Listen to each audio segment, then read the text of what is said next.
Hi friends, कैसे हो आप सब। आई होप आप सब बहुत अच्छे होंगे और आपका स्वागत है मेरे यूट्यूब चैनल एक्टिव ज्ञान में। आज हम उस फर्स्ट चैप्टर का ही कंटिन्यू कर रहे हैं part why should we study political theory. शुरू करने से पहले आप मेरे चैनल को लाइक करें, शेयर करें और सब्सक्राइब नहीं किया है तो सब्सक्राइब ज़रूर करें और बेल आइकन को प्रेस करना ना भूलें। Why should we political theory, भाई स्टडी हमें क्यों कर रहे हैं ना, पॉलिटिकल थ्योरी को क्यों पढ़ना चाहिए हमें, तो उस बात को भी समझे हम, क्योंकि आपके लिए तो पूरी स्पेशल बुक दे दी है हमने। तो हमारे जितने भी जो पॉलिटिकल आइडियाज़ होते हैं ना, but do we need to study political theory, क्या हम जितनी भी पॉलिटिकल थ्योरी है उनकी हमें क्यों ज़रूरत है पढ़ने की। भाई क्या यह जो पॉलिटिकल करने वाले जो लीडर्स हैं उनके लिए क्या पॉलिसी बनाना है, क्या ब्यूरोक्रेसी है, क्या पॉलिटिकल थिंक राइट्स हैं हमारे पढ़ाने वाले टीचर्स के लिए ज़्यादा अप्रोप्रिएट है, या उनके लिए जिन ये चीज़ें जो हमारे कॉन्स्टिट्यूशन में काम करते हैं, जो लॉ मेकिंग का काम करते हैं, जैसे वकील है, जज है, या हमारे जितने भी रिपोर्टर्स हैं न्यूज़ चैनल्स वगैरह, उनको पता होना चाहिए कि जो हमारे साथ गलत हो रहा है, एक्सप्लॉयटेशंस जो हो रहा है and demand of new rights, what do we, हमें आज़ादी जो चाहिए या इक्वलिटी चाहिए, इन सब के बारे में, समानता का भाई जानने से क्या मिलेगा। तो ये सब चीज़ें उनके लिए भी ज़्यादा इम्पोर्टेंट है ना, हमें तो पता ही चल रहा है, हम पढ़ रहे हैं। तो क्या ये सिर्फ जो है पॉलिटिकल के जो स्टूडेंट्स हैं क्या उनको ही पढ़ना है? नहीं, ये उनके लिए भी इम्पॉर्टेंट है। First of all, political theory is relevant for all the above target. पहली बात तो यह है कि जो पॉलिटिकल थ्योरी है वो ऐसे किसी सभी जितने भी ग्रुप्स हैं उन सब के लिए इम्पॉर्टेंट है। चाहे स्टूडेंट के रूप में ही हम उनके फ्यूचर में होने वाले जॉब्स को भी चुन सकते हैं, जैसे लो है वो चुन सकते हैं अपने लिए।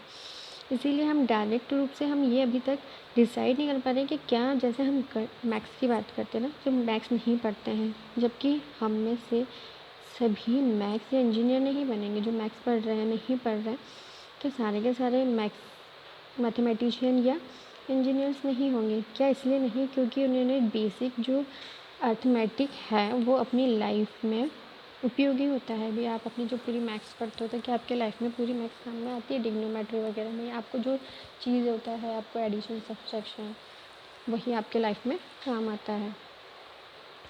सेकंड जो बात होती है ना, we all are going to citizen, हम सभी मत देते हैं, अन्य जो टॉपिक्स होते हैं उन पे अपने व्यूज़ देते हैं, अधिकार है हमें बिकॉज ऑफ हम सिटीज़न हैं। तो जो हमें रिस्पॉन्सिबिलिटीज़ मिली है, एक्ट ऑफ रिस्पॉन्सिबिलिटीज़ मिली है, उन पे थिंक सोचना, जितनी भी हमारे बेसिक इंस्टीट्यूशंस हैं उनको एक शेप देना, जो हमारी दुनिया है उसको एक, हम वर्ल्ड को एक शेप देते हैं। सूचना जो है, इंफॉर्मेशन जो हमारे लिए है सोसाइटी में, यदि हमें एक ग्राम सभा में भी एक पार्टिसिपेट करना है, एक इंस्टीट्यूशन में हमें काम करना है, तो ये हमें वेबसाइट और जितनी भी वोटिंग देने हैं उसमें अपनी राय दे सकते हैं आजकल, क्योंकि ऑनलाइन हो गया है, तो हम अपनी व्यूज़ दे सकते हैं अगर हम किसी भी छोटे से छोटे इलेक्शंस पे अपना काम करते हैं। तो हमारा जब डिबेटेबल और नॉलेजेबल होना एक डिसीज़न होता है। यदि हम अपने डिसीज़न को अपने तरीके से अपनी ही प्रायोरिटी में देते हैं, तो इसका जो इम्पैक्ट होगा वो इतना इफ़ेक्टिव नहीं होगा, क्योंकि वो सिर्फ उसका असर हम तक ही है। हो सकता है किसी उसका हमें फ़ायदा हो, दूसरों को उसका नुकसान हो, लेकिन यदि हम थिंकिंग व सोच समझ कर अच्छे तरीके से उस काम को करेंगे तो उसका जो डिसीज़न होगा वो सबके साथ हम मिलजुल कर लेंगे। As citizen we are a bit like the audience. नागरिक सिटीज़न के रूप में हम किसी भी म्यूज़िक कार्यक्रम में जाते हैं तो क्या होता है कि हमें, अगर जो वहाँ पे सिंगर होगा, अगर उसको सॉन्ग है, उसकी जो रिदम है, उसकी एक्सप्लेनेशन वो बहुत अच्छे से कर पाएगा। लेकिन अगर हम कार्यक्रम ये तय करते हैं कि जो बताने वाला है उनसे हम अनुरोध करते हैं कि नहीं आप हमें ये वाला पार्ट भी सुनाइए, वो भी सुनाइए, तो इसका मतलब उसको ये पता चलेगा कि सामने वाली ऑडियंस अवेयर है, उसको ये सारी चीज़ें पता है, तो वो अपना प्रेजेंटेशन और भी अच्छे तरीके से देगा। जो third, freedom, equality and secularism are not abstract issue. ये कोई एक ऐसे, ये भी इम्पॉर्टेंट टॉपिक है हमारे लिए, जैसे हमारी फैमिली हो सकता है, स्कूल है, यूनिवर्सिटीज़ हैं, और जॉब वाली शॉपिंग मॉल्स वगैरह हैं। अलग अलग तरीक़ों पे भी हम डे बाय डे क्या देखते हैं, डिस्क्रिमिनेशन देखते हैं अपनी लाइफ में, फेस करते हैं। और हम स्वयं भी अपने से अलग लोगों के लिए इन चीज़ों को इक्वल होने के लिए बात करते हैं, चाहे वो अलग कास्ट के हों, अलग रिलीजन के हों, लिंग जेंडर वाइज डिस्क्रिमिनेशन हो, क्लास वाइज हो, लेकिन फिर भी वो कहीं ना कहीं डिस्क्रिमिनेशन फील करते हैं। तो इन्हीं सब चीज़ों को हमें इसमें आगे हम डिस्कस भी करेंगे और हम ये चीज़ें फील भी करते हैं। तो ये क्या होता है, धीरे धीरे ये चीज़ें एक बाद में एक बहुत बड़ा नेगेटिव एस्पेक्ट बन के तैयार होता है।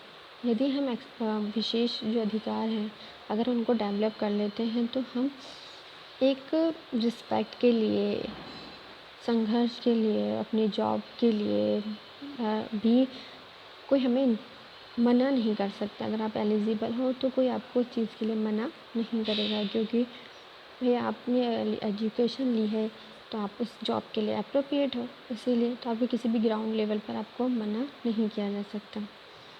एंड लास्ट में हम finally as a student we enjoy the debate. हम जो है ना सबसे एज ए स्टूडेंट हम क्या कर सकते हैं, एलोगेशन कंपटीशन में भाग लेते हैं, अपनी व्यूज़ देते हैं, क्या सही है क्या गलत है, क्या होना चाहिए क्या नहीं होना चाहिए, हम ये सब जानने के लिए अपनी डिबेट करते हैं।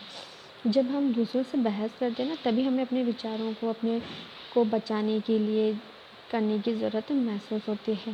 इसके लिए ये है कि जो डिबेट है ना वो बहुत अच्छा एक तरीका है।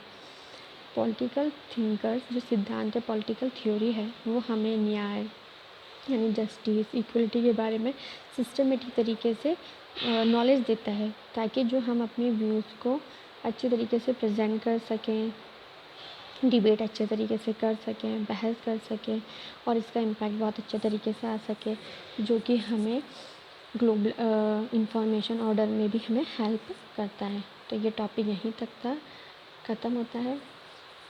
Thank you.